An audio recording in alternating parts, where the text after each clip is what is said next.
नमस्कार साथियों, आप सबका पुनः स्वागत है श्रद्धा एस्ट्रो ज्योतिष में।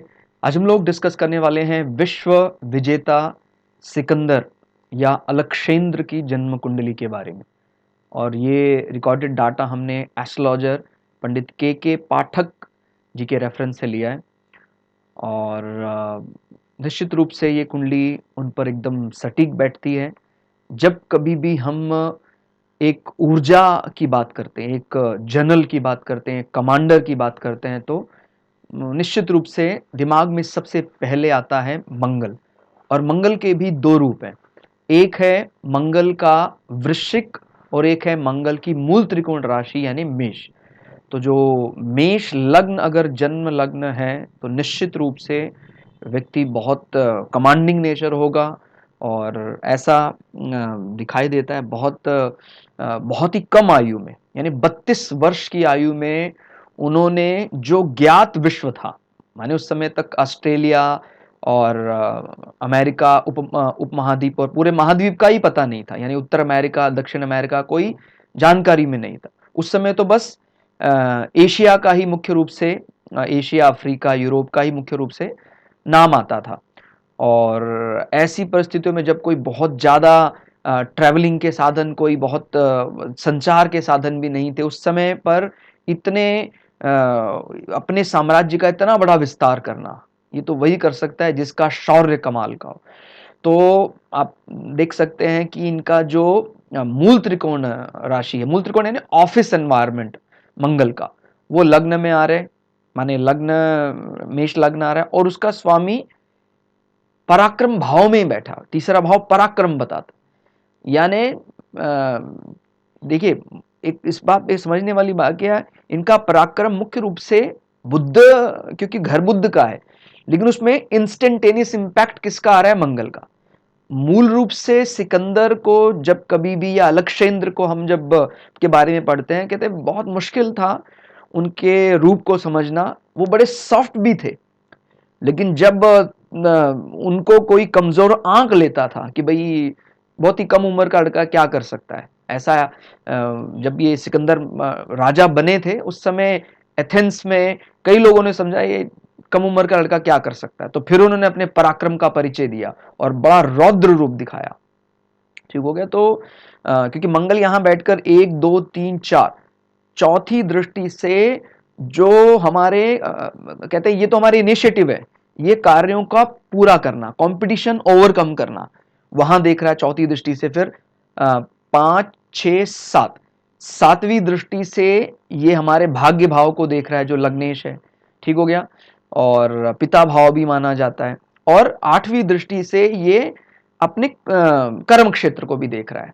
ठीक हो गया। तो मंगल का यहां बैठना निश्चित रूप से उन भावों के लिए बड़ा ज्यादा अच्छा रहा जो हमारे कार्य को पूरा करने के लिए जाने जाते हैं। भाई लग्नेश है तो सिकंदर को मुख्य रूप से, या अलक्षेंद्र को, या इंग्लिश में जिनको अलेक्जेंडर बोलते हैं, ये अलक्षेंद्र संस्कृत में नाम आता है, असल में इसी का बिगड़ा हुआ रूप सिकंदर, दर यानी इंदर।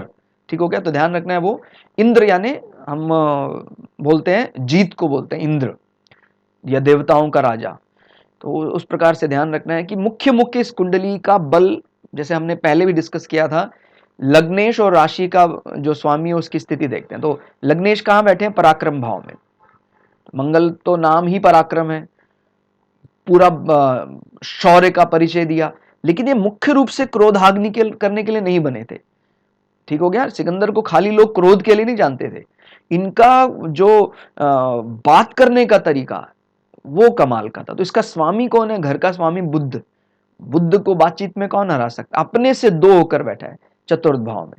इनकी बातचीत में माँ का विशेष प्रभाव था। माँ इनकी ओलंपियास बहुत थे, सधे हुए, बहुत ज्यादा शिक्षित। ठीक हो गया। और रूपवती मानी जाती थी। ठीक हो गया। इनके जीवन पर पिता से ज्यादा प्रभाव इनके माँ का देखा जाता है, अलक्षेंद्र का। ठीक हो गया। और चंद्रमा जो राशि तय करता है वो गज केसरी योग में बृहस्पति के साथ सप्तम भाव में बैठा हुआ है। तो ये प्रबल राजयोग है। ठीक हो गया। चतुर्थ भाव का स्वामी जब नवम भाव के स्वामी के साथ मिल रहा है तो ये राजयोग बन रहा है। तो इससे भी समझ में आता है कि बहुत जीवन में बहुत बड़ी ख्याति मिलेगी। ठीक हो गया। और फिर ये लक्ष्मी त्रिकोण, इसका स्वामी अपने ही घर में बैठा हुआ है, सूर्य। अब इसमें जो द्वंद्व वाली बात है वो क्या है कि भाई सदैव इस प्रकार का द्वंद्व रहना, क्योंकि जो राशि है वो तुला राशि, और तुला राशि का स्वामी बहुत नजदीक है सूर्य के, और सूर्य और शुक्र को हम टू साइडेड एनिमी मानते हैं, यानी दो तरफा। शुक्र भी सूर्य को अपना परम शत्रु मानता है और सूर्य भी शुक्र को अपना परम शत्रु मानता है। फिर रही सही कसर केतु ने भी पूरी कर रखी है। ठीक हो गया। केतु जिसको डिटैचमेंट के लिए जाना जाता है, या ऐसी चीजें जो जो हम समझ नहीं सकते, उसके लिए हम केतु प्लैनेट को देखते हैं। ठीक है। तो पंचम भाव से संबंधित ऐसे उनको इसको रोमांस माना जाता है, इसको संतान प्राप्ति माना जाता है। तो रोमांस को लेकर और इनके संतान प्राप्ति को लेकर भी बड़ा सस्पेंस बना रहा। एक बार आया कि भाई इनका प्रेम प्रसंग अपने, क्योंकि जब कभी भी हमारे शुक्र को इस प्रकार से राहु केतु एक्सिस में प्रभावित करते हैं, राहु को हम बोलते हैं क्योंकि ये अपने धर्म में ज्यादा नहीं मानता है, ये सभी धर्मों का सम्मान ठीक है, लेकिन अपने धर्म में कम मानता है राहु। तो सिकंदर को या अलेक्जेंडर को हम कहते हैं भाई, इनको विवाह का उनका जब मन बना तो इनके अपने परिवार ने इनको रोका, जिसको बोलते हैं ना इंटरकास्ट मैरिज के लिए। तो अपने परिवार के लिए इनको रोका कि भाई आप इस प्रकार से विवाह के लिए मन ना बनाएं। और बट फिर भी उन्होंने विवाह का मन बनाया, और एक एशियाई मूल की कबीले की महिला के साथ इन्होंने अपना वैवाहिक संबंध बनाया। वो अलग बात है कि वो संबंध बहुत लंबे समय तक स्थायी नहीं रह पाया। पहले ये सुनने में आया कि भाई वो गर्भवती हैं, फिर उनको संतान लेकिन प्राप्त, क्योंकि केतु उस प्रकार की चीजें लाता है जो समझ में नहीं आती हैं। पंचम भाव डिटैचमेंट हो गया अपने पत्नी के साथ भी, और संतान भी उनको प्राप्त नहीं हो पाया, कारण कोई भी रहा हो। ठीक हो गया। तो मुख्य मुख्य क्या बिंदु है इसमें कि लग्नेश यात्रा भाव में सदा बढ़ता ही रहा। ठीक हो गया। इसको छोटी छोटी यात्राओं का भाव माना जाता है। तो अपने जन्म के बहुत कम आयु में ही इन्होंने पराक्रम दिखाना शुरू कर दिया था। इनको बहुत अच्छे गुरु मिले, गुरु यानी बृहस्पति, जो इनके मन के स्वामी चंद्रमा के साथ बैठे हुए, और वो अपनी नवी दृष्टि से लग्नेश को भी देख रहे हैं। ठीक हो गया। तो इनका प्राइमरी एजुकेशन वाला पार्ट तो बहुत बढ़िया था। ठीक हो गया। लेकिन मन में हमेशा ये द्वंद्व रहता था। ठीक हो गया। भाई राशि का स्वामी शुक्र है, और शुक्र सूर्य से बहुत नजदीक है। ठीक हो गया। पीड़ित है। और इसी प्रकार से कह सकते हैं सूर्य भी बहुत हेल्थी मूड में नहीं है, बिकॉज के राहु केतु एक्सिस में फंसा हुआ है सूर्य। ये समझ सकते हैं कि इस प्रकार का द्वंद्व उनके जीवन में रहा।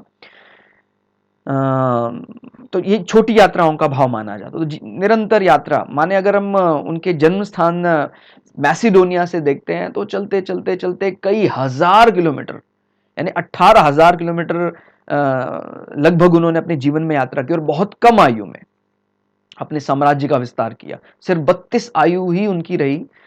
और ये समझ सकते हैं कि ये महान पराक्रम कौन दिखा रहा है, लग्नेश, पराक्रम भाव में बैठकर।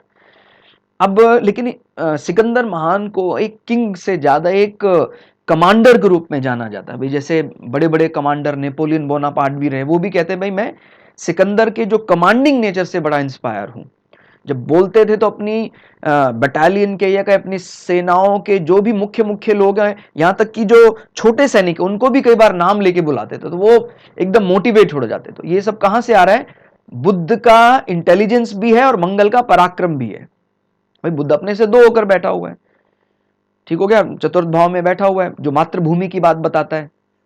और जब कभी भी भाषण देते तो ऐसा आदमी मरने मारने पर उतारू हो जाता था। सिकंदर की के भाषणों में इतना दम था।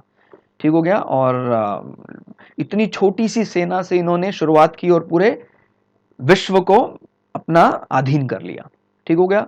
और उसी विश्व विजय के समय इनको जब एशिया की तरफ आए तो उनको दूसरे जाति की महिला, या कह सकते हैं जिसको हम इंटरकास्ट बोल देते हैं, ठीक हो गया, रुखसाना के साथ इनको प्रेम हो गया, उनसे विवाह उन्होंने किया। संतान गर्भवती भी हुई, लेकिन संतान प्राप्ति किसी कारण से नहीं हो पाया। तो पंचम भाव में वो वाली चीज हमें समझ में आती है। तो ये मुख्य मुख्य बिंदु हम विचार कर सकते हैं।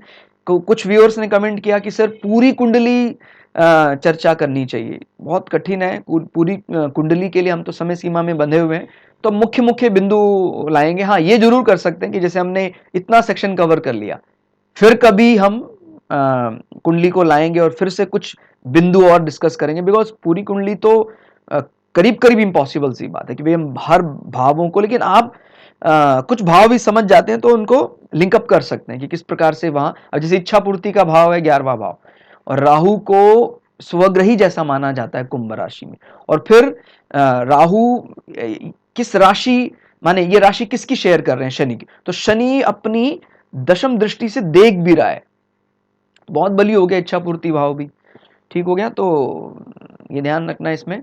वाणी पराक्रम भाव का स्वामी बुध अपने से द्वितीय होकर बैठा है, इच्छा पूर्ति भाव में राहु स्वग्रही शनि से दृष्ट है, ठीक हो गया। ये अपने फैमिली गैदरिंग की बात करता है, अपने कुटुंब की बात करता है। हालांकि मित्र है वो, शनि शुक्र का मित्र है, लेकिन सामान्यतः शनि बहुत ज्यादा अच्छा नहीं माना जाता है।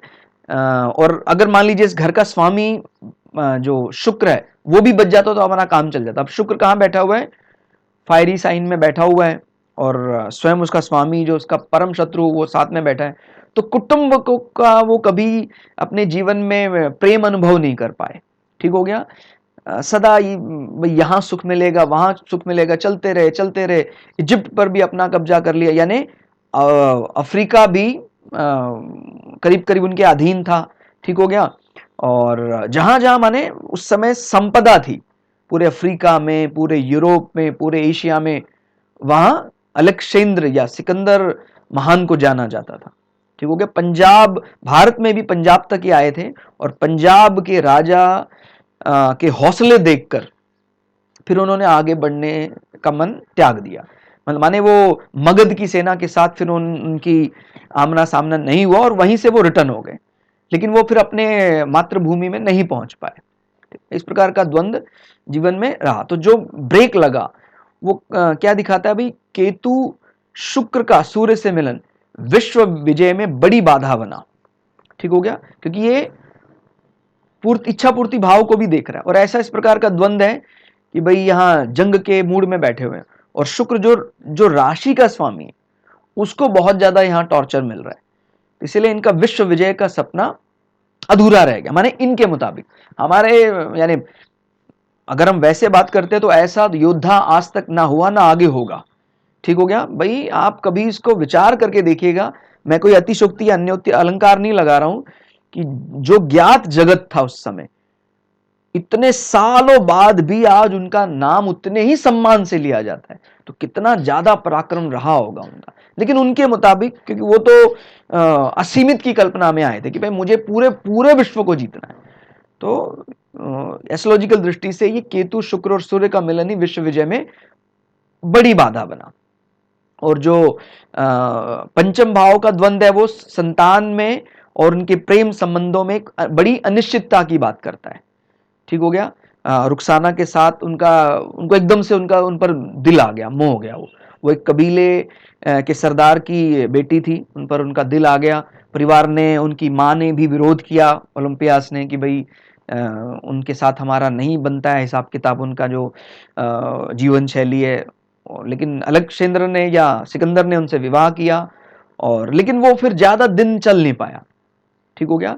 तो केतु क्योंकि रहस्य की बात करता है, और इनके राशि के स्वामी, या कह सकते हैं इनका शुक्र मार्केश भी है, ठीक हो गया, इस लग्न के लिए 2 और 7 नंबर। तो वो केतु के साथ भ्रमित करने वाला प्लैनेट माना जाता है। राहु केतु एक्सिस में बैठा हुआ है शुक्र, तो जीवन में इस प्रकार का बड़ा भ्रम रहा, भाई पहले एक्सेप्ट कर लिया फिर उस चीज को त्याग दिया, तो इस प्रकार का जीवन रहा। तो भाई जितने भी बड़े हैं, अच्छाइयाँ और थोड़ी कमियां भी रहती हैं जीवन में, तो ऐसा भी नहीं सोचना चाहिए कि भाई ऐसी कमी क्यों रही, क्योंकि आदर्श मैंने बताया ना, आदर्श किसी भी जीवन में कल्पना मात्र है, हो नहीं सकता। इसीलिए हमारा जीवन अगर कुछ मापदंडों में भी खरा उतरता है तो हमारा जीवन बहुत बढ़िया है। इस प्रकार से हम कुछ कुछ बिंदु निरंतर आपके साथ डिस्कस करते रहेंगे। आप कमेंट करके जरूर बताइएगा कि आपको ये क्लास कैसी लगी। मिलते हैं अगली क्लास में, तब तक के लिए जय श्री भगु पराशरा, जय श्री शुक्राचार्य। नमस्कार।